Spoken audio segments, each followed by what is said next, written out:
Alors, le traitement par bevacizumab dans la maladie de Rendu-Osler, alors initialement c'était de l'Avastin parce que commercialisé par les laboratoires Roche, puis maintenant il y a plusieurs biosimilaires en fait qui ont été commercialisés. Donc souvent les patients ne reçoivent plus de l'Avastin mais une autre forme de bevacizumab qui a la même efficacité mais qui n'est pas de l'Avastin.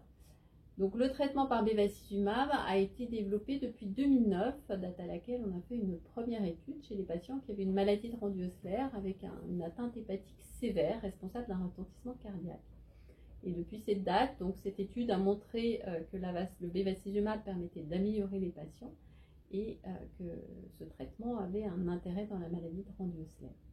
D'autant que dans cette même étude, on a montré que les saignements de nez étaient remarquablement améliorés chez certains patients, enfin, pas chez tous.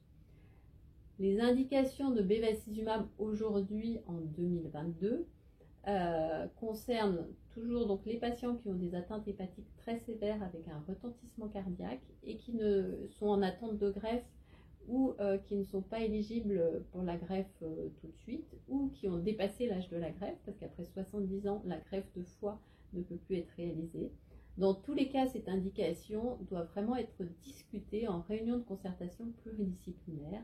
Il ne s'agit pas d'une décision facile ni d'une indication facile, elle doit être prise en équipe à plusieurs. Il y a une autre indication du bevacizumab qui concerne les patients qui ont des atteintes hémorragiques extrêmement sévères, qu'elles soient d'origine digestive ou d'origine nasale ou les deux. Et donc les patients qui ont des hémorragies très sévères, qui ont besoin de transfusion de globules rouges du fait de l'importance des hémorragies, peuvent avoir recours à un traitement par bevacizumab et peuvent être améliorés. Tous les patients ne sont pas améliorés. On sait que les patients avec l'atteinte digestive sont souvent extrêmement et remarquablement vite améliorés, plus que les patients qui ont une atteinte surtout liée à des saignements de nez. Dans tous les cas, et comme dans la première situation, le traitement doit être discuté en réunion de concertation pluridisciplinaire. Ces réunions sont mensuelles et on discute très fréquemment de ces indications. Donc dans tous les cas, il est indispensable qu'il y ait une décision d'équipe. Ce ne sont pas des traitements anodins. Le bevacizumab peut, même s'il est très souvent bien toléré, peut avoir quelques effets secondaires.